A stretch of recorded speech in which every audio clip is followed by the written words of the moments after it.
September 2012. A quiet morning turned upside down, ski masks on, faces hidden, weapons visible, and a large sum of money taken in minutes. But this wasn't just another LA robbery. This one hit different. It was personal. Right in the middle of it, tiny Hoodsta, a Rolling Forties member, big brother to rapper X4, and a man buried under pressure. But the streets don't care about loss, and the law doesn't care about your backstory. And when tension started rising between X4 and rival rapper 4xtra, Hoodsta wasn't about to sit back. What started as a quick grab turned into an all-out war for respect, where music, pride, and history were all on the line. Tiny Hoodsta, real name Lavel Mosley, wasn't just some dude from the Rolling Forties Crips. He was deep in it. Known on both Parkside and Darkside, the roughest parts of the 40s, he'd been repping the set for years. He wasn't just around, he was active. Then in 2012, his name exploded across national headlines after a wild high-speed chase. But the real story? It goes way deeper than what the media showed. At the time, Lavel was dealing with heavy personal losses. He had twin daughters to raise, but life kept throwing punches. He lost his aunt, who was like a second mother to him. Then his younger brother passed. On top of all that, his grandma was on the verge of losing her house. The weight he carried was crushing. He was stressed, grieving, and broke. Earlier that year, things got worse. Lavel caught a charge, auto possession charge linked to controlled substances with suspected ties to a local crew. He got probation and was ordered into rehab. But let's be honest, he wasn't in the right headspace. With no real job and pressure stacking by the day, Lavel was desperate. Meanwhile, all across LA County, a growing number of youth in the area were engaging in risky behavior, from home invasions to bank heists, taking risks. Robberies were spiking, and the streets were heating up. So by the time September 2012 rolled around, Tiny Hoodsta made his move. Pushed by pain, broke as ever, and surrounded by all the wrong influences, he dove even deeper into the game. What came next? Just another wild chapter in the story of a man who felt like the walls were closing in fast. September 12, 2012, around 10 in the morning, things popped off real quick at a Bank of America, sitting in a shopping plaza out in Canyon Country. 3 individuals entered the bank, faces covered, moving with urgency. They hopped the teller counter like they'd done it before, no hesitation. But the third guy, that was Lavel Mosley.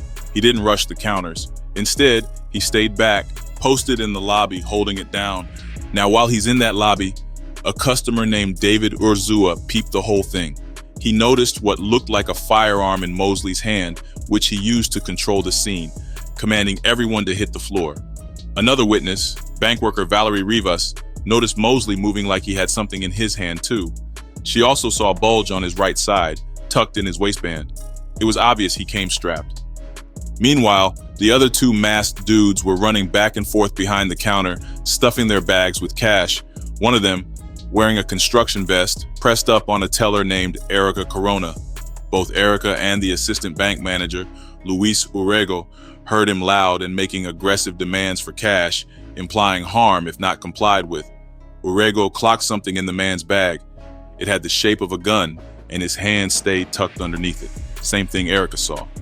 The robber reached into her drawers, scooping out stacks of bills. He even ended up grabbing a tracking device hidden inside a bundle of 20s. The second robber, dressed in all dark, stepped to another teller, Brandon Ruffins. He pointed an object concealed in a black bag directly at Brandon. Brandon tried to make a move toward the vault to quietly trigger the duress code, but the guy yanked him back quickly and demanded that he open up the cash box. Brandon didn't have the key, so the robber moved on to another teller, Heather Galt. This time, both robbers got real aggressive, yelling threats and demanding cash. Galt froze up from the shock, so Urrego stepped in and opened her drawer for her. The 2 robbers grabbed what they could. At one point, the second guy even picked up a second tracking device, but thought better of it and tossed it right back. Back in the lobby, Mosley was still active. He snatched a cell phone from a customer, Joyce Geiger, keeping his presence felt even though he didn't hit the counters. After about 2 or 3 minutes of straight chaos, the crew dipped with over $23,000 in cash. Right outside, a man named John Springer was sitting in the parking lot when he spotted 2 guys busting out of the bank. One had that same construction vest on, the other was in dark gear, both masked up. One of them was holding a black bag and something else black in the other hand. They hopped into a black Honda and peeled off fast. Springer, thinking quick, decided to tail them in his ride. He lost sight of the Honda for a second, but then caught it again in an alley behind the plaza. By the time he pulled up, the doors were wide open and nobody was inside. Something didn't sit right, so Springer circled back to the front lot. That's when he noticed a black Volvo SUV pulling off. He caught a glimpse of the driver. It was Eli, someone connected to the crew. The windows were tinted, so he couldn't see who else was in the back. Springer trusted his gut and headed back to the bank to report everything to the cops. While he was talking, Urzua confirmed to him that one of the robbers, Mosley, was strapped. Another witness also told police they saw people jump out of the Honda and hop straight into the Volvo. That same witness flagged down a sheriff's deputy and gave them the Volvo's license plate. The deputy didn't waste time. He broadcasted the info immediately, trying to track down whoever was behind the wheel. Now, deputies Mark Manskar and Sergeant Ronald Olfert finally locked eyes on that Volvo, chasing it southbound down the 14 freeway before it veered off onto the eastbound 210. That's when things really kicked off. The car pulled over near the Yarnell off-ramp, and out the front passenger side came a black man, later identified as Collins, who jumped out and made a run for it straight down the embankment. But the Volvo wasn't done moving reckless. After Collins dipped, the car sped right back onto the freeway, still pushing east, swerving wildly across all the lanes like something out of an action movie. It pulled over again near Hubbard Street, and this time, another black man jumped out, grabbing at his waistband like he was holding heat. Olfert clocked that immediately, thinking dude might be strapped. Then the car hit the freeway again, heading toward Los Angeles on the 110, before cutting off at 2nd Street and tearing through downtown like it had no brakes, blowing lights, dodging cars, running all kinds of signs. But it wasn't just the chase that had everybody bugging. While the Volvo was speeding down Vermont Avenue past MLK Boulevard, bills started flying out the back passenger window, real money, just floating in the air. Then the car circled this one neighborhood bordered by Budlong, 41st, Figueroa, and 53rd Street. Not once, not twice, but over and over. Some say 10, 15 times easy. And every time it came around, more cash, clothes, and even a duffel bag went flying out the window. People were scrambling, diving in the street, chasing the ride, yelling for them to toss more money. While the crowd swelled up, the SUV kept weaving through tiny residential streets, driving erratically through residential streets, ignoring traffic rules and causing panic. It all finally came to a stop around 11:15 a.m. The car got stuck behind a big truck on a narrow street, boxed in with nowhere to go. Deputies moved in quickly to apprehend the suspects. Eli was pulled from the driver's seat and Mosley from the back. That was it, game over. But even then, it wasn't calm. A crowd of residents who had been chasing the chaos pulled up heavy. Tensions got thick. Deputies were struggling to get the suspects into patrol cars while people packed into the street, yelling and hyped up. LAPD had to call in backup and build a whole skirmish line just to keep things from boiling over. And when they tried to roll off with the suspects, it got wild again. A crowd gathered around the patrol car, some tapping on the windows in protest. Later, the sheriff's team brought in mapping tech to track where the money had been tossed. They managed to recover about $1,600, but that was likely just a piece of what hit the pavement. According to LAPD Commander Andy Smith, the whole point of tossing money was to distract cops and slow them down, get the crowd to clog the streets so the chase couldn't go on. As for how much was stolen in total, nobody really knew, but Smith guessed most of it was probably thrown out during the pursuit. Deputy Mark Kramer, who was part of the chase, confirmed Collins was the same guy who bailed near Yarnell. They caught him later hiding out in somebody's backyard. And while he was cuffed in the back of a squad car, he attempted to downplay the incident, mentioning that no one was physically harmed. The other guy who bailed after him, still gone, never caught. Now, when detectives got their hands on the black Honda, they tore through every inch looking for clues. The search of the vehicle uncovered several items that raised more questions. First off, there were 2 bright orange construction vests, like the ones you see on roadside crews, just sitting there clear as day. In the back seat, a 5-gallon bucket lined with a trash bag. Underneath that bucket, they found a whole box of extra trash bags too. Thing is, that bucket had some water in it, and the floor and seats were damp too. Kind of strange at first, until you realize there might be a reason for all that. See, according to Detective Mark Lorenz with the LA County Sheriff's Department, some suspects have developed calculated methods to avoid law enforcement. One move they use is reportedly scanning the money for any tracking tools placed by the bank, tossing them before they bounce. But another suspected tactic involves attempting to disable tracking devices using moisture, just like that bucket was probably used for, to try and short out any GPS trackers hidden in the bills. Smart but risky. That Honda itself had its own story. It had been reported stolen from West 42nd Street, deep in Rolling Forties territory. And here's the twist. None of the gear found in that car belonged to the actual owner. In fact, the owner didn't even know the suspects, so it's looking like the car was just a throwaway whip used for the mission. Then there was the Volvo. Investigators combed through that one too, and what they pulled out added more to the picture. There was $298 in cash, money wrappers, water bottles, random clothing and sneakers, lighters, and 2 black nylon items resembling face coverings, commonly associated with disguises. Plus, remember that big duffel bag that got tossed from the Volvo during the chase? That was filled with more clothes, shoes, and a black skull cap. The forensic team ran DNA tests on 10 different items from the scene. One of those nylon masks came back with a mixed DNA profile, 2 or more people, with Lavel Mosley being one of the potential contributors. On one of the shoes, the DNA showed at least 3 people involved, and Terrion Collins came up as the main contributor there. Detective Nicholas Canis, another seasoned cop from the LA County Sheriff's Department who'd worked hundreds of bank robbery cases, had some insight on how these kinds of crews move. He explained why suspects might conceal weapons during use to avoid leaving physical evidence behind. No shells at the scene means no easy way to trace the gun.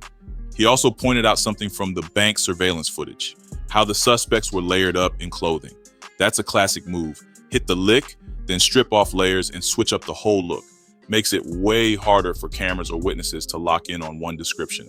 At the end of the day, 3 guys, Philip Eli, Lavel Mosley, and Terrion Collins, were facing some heavy charges. According to the criminal complaint, they facing multiple felony charges, including robbery and other serious offenses, grand theft auto, and even reckless evasion while driving on the wrong side of the road. Bail, over $1 million each. So yeah, none of them were going anywhere. This thing was locked in and heading straight for trial. Now, Eli actually took the stand himself. It was September 12, 2012. He was 29, living in Carson, and that day he showed up in a shirt and tie, slacks, and tennis shoes. Why the mix? Simple, he was out job hunting. Before that day, Eli had met a dude named Timothy, but everybody just called him Red. They got introduced through a close friend. Red hit Eli with an offer. He was offered a small sum to give someone a ride across town. Eli, needing the money, said yes. So that morning, Eli drives his own car to 45th Street and Vermont Avenue to meet up with Red. Once there, he leaves his car and hops into a Volvo that Red gave him to use. Red tells him the mission is simple: pick up his cousin out in Santa Clarita. Around 10 a.m., Eli pulls into a shopping center and waits. About 10 minutes later, another car pulls up beside him and 3 people hop into the back of the Volvo with the black bag. Eli says he had no idea about any Bank of America robbery. He thought he was just earning his $50. Right after they get in, one of the guys asks, "Who's this?" Someone else answers, "Don't worry about it, he's just giving us a ride to LA. Next thing, one of them tells Eli to get on the freeway. Seems simple enough at first, but once they hit a red light, one of the guys tells him to blow right through it. That's when Eli looks back and sees this bag packed full of money. Reality hits him. He's in a bad situation. Soon, police cars start showing up behind them. Eli tries to pull over, but one of the passengers yells out, "Don't stop this car yet. I'm about to get out and run." After a few more exits, he finally tells Eli to pull over. He hands another guy some cash, tells him to hop out, and the guy takes off running. Eli is told to keep driving. A few exits later, another guy dips out of the car too. Throughout the whole situation, Eli ends up breaking a few traffic laws, but he says it was all under pressure. He was just trying to make it through safely. At one point, one of the men even grabs Eli's phone and starts using it. And all the while, Mosley is the one giving him directions. While they're rolling on the 110 freeway, Mosley tells Eli he's about to start tossing money out the window. Eli points out that news helicopters are already up in the air. Mosley responds like he wants that. Says he's trying to draw a crowd, thinking the cops won't shoot if there are people around. Now, Eli testified that he never saw a weapon and that nobody in the car threatened him. He made it clear he's not part of any gang and never has been. He also explained that his friend Joseph's family lived near where the police chase ended, but he only visited that neighborhood every now and then. When Eli talked to Detective Canis, he didn't say anything about being a getaway driver. He told the detective that he met someone named Red and was just trying to earn some quick cash by picking people up. Later in that same interview, his story shifted slightly. He said he was only supposed to pick up one person. He also mentioned seeing a couple of the guys from the car once or twice around the Vermont and 40's area. That whole interview was recorded and played back for the jury. In the end, the jury made their call. Mosley and Collins were both found guilty on 5 counts of second-degree robbery. Prosecutors said the whole thing was done for the benefit of a gang and that someone used a gun during the stick-ups. The jury agreed on both counts. At sentencing, Mosley got 33 years in state prison. Collins, he got hit even harder, 45 years and 8 months. Prosecutor Moira Curry said the sentencing was fair and confirmed it would take effect right away. And because of California law, since a gun was involved, they'll have to serve at least 85% of their time before they can even think about parole. They came close to getting the maximum, but the judge decided not to add extra time for their probation violations, even though both were already on probation when the robbery went down. As for Eli, he was hit with the same robbery charges plus evading police against traffic and those same gang enhancements. But the jury saw his side. They found him not guilty on all counts. Now, most people only recently figured out that Tiny Hoodsta is actually X4's older brother. And if you're not too familiar with X4 yet, he's a West Coast rapper coming out of Los Angeles, California. One of them underground cats who's been bubbling for a minute and finally starting to get that spotlight. With so many new names blowing up from the East Coast lately, X4 has been pushing hard to shift that energy back to the West. Now, not much is known about him personally, but when it comes to music, he's been making noise since 2022 when he dropped his first single, Not Regular, featuring Remble. That track set the tone. West Coast bounce, slick delivery, and Remble even came back for his debut album, The Most Important, in 2023. That project had all the West Coast flavor, funky beats, chill flow, and smooth storytelling. Before the album, X4 dropped 3 EPs and even hopped on a freestyle for the Corner Store LA's Instagram, giving people an early taste of what he was about.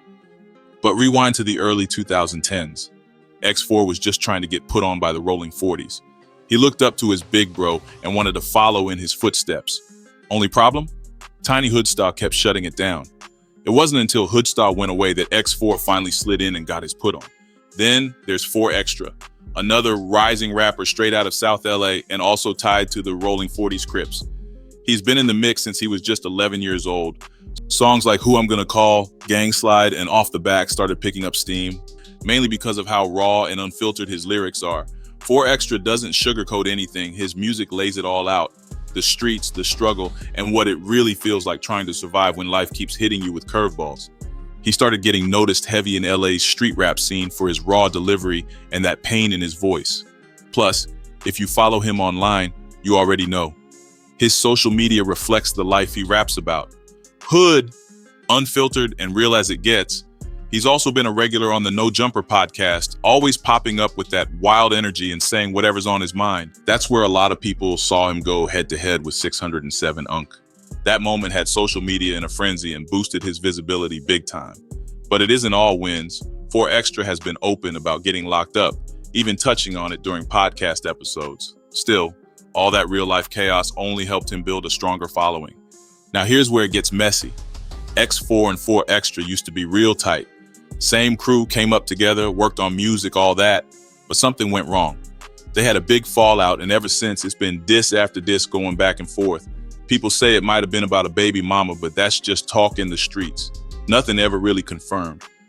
4xtra even said in an interview he ain't got no beef with X4, so the whole thing still got people guessing. But then came July 4th, 2025. Something tragic happened to 4xtra, and that's when everything flipped.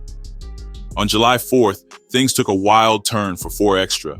It all started with a video he posted online. where he was holding a bunch of illegal fireworks, green ones, tan ones, even an M80. Now, for people in the US, the 4th of July is more than just a holiday. It's a big celebration packed with fireworks, BBQs, and vibes. And that's exactly the kind of mood 4xtra seemed to be in. He was joking around on camera, making offhand remarks while handling fireworks.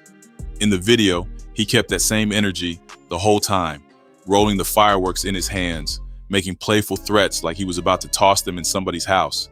Then right at the end, he shouted off the bat and the clip cut off. It all seemed like jokes until things got serious real quick. Not long after that video, clips started popping up all over social media. In one of them, you could reportedly hear 4xtra screaming in pain. Word spread that one of the fireworks exploded in his hand. Then came a graphic image posted on No Jumper's X account showing a disturbing injury that appeared severe and required immediate medical attention. The caption said 4xtra had reportedly blown off his hand with a firework. And the image spread fast across X and Instagram. People reacted instantly. Some were shocked, some prayed, and others couldn't help but comment on the irony. The internet didn't hold back. While most people showed love and concern, others threw in jokes and commentary. One user called it a rookie mistake and blamed it on not taking basic safety steps. Another asked what kind of fireworks could even do that much damage. Over on TikTok, Coach She-Town went in saying, "Y'all 4xtra gonna need a few extra," adding that the whole situation proved why you leave this kind of stuff to professionals. Then came an update that had fans even more on edge. While there was still no official word from 4xtra or his team, rumors were flying everywhere. Some photos and clips showed his hand looking severely damaged, and people started speculating. Did he lose the whole hand? Just a few fingers? Adam Grandmaison, better known as Adam22 and host of No Jumper, finally spoke up on X. He said he'd heard 4xtra lost 2 fingers in the blast and he may have experienced temporary vision loss, though later reports suggested it was resolved. Again, nothing was confirmed by 4xtra himself, but it gave people a better idea of how serious things might be. Meanwhile, 4xtra's sister Emily stepped up to support her brother by launching a GoFundMe to help cover medical expenses.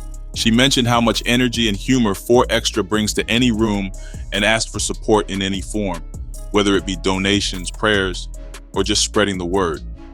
No Jumper even confirmed that the fundraiser was real. But just when it seemed like the focus was all on healing and support, some drama popped up. X4's reaction drew criticism from some who felt it lacked compassion during a vulnerable time, and his older brother, Tiny Hoodsta, publicly questioned 4xtra's background, which many felt was poorly timed. A lot of people felt like that wasn't the time or place for that kind of call out, especially while 4xtra was recovering from surgery. But despite all that noise, there was some good news. 4xtra made it out of surgery and was reportedly in good spirits. What are your thoughts on this story? Appreciate you watching. If you enjoyed the video, hit that like button and make sure to subscribe for more.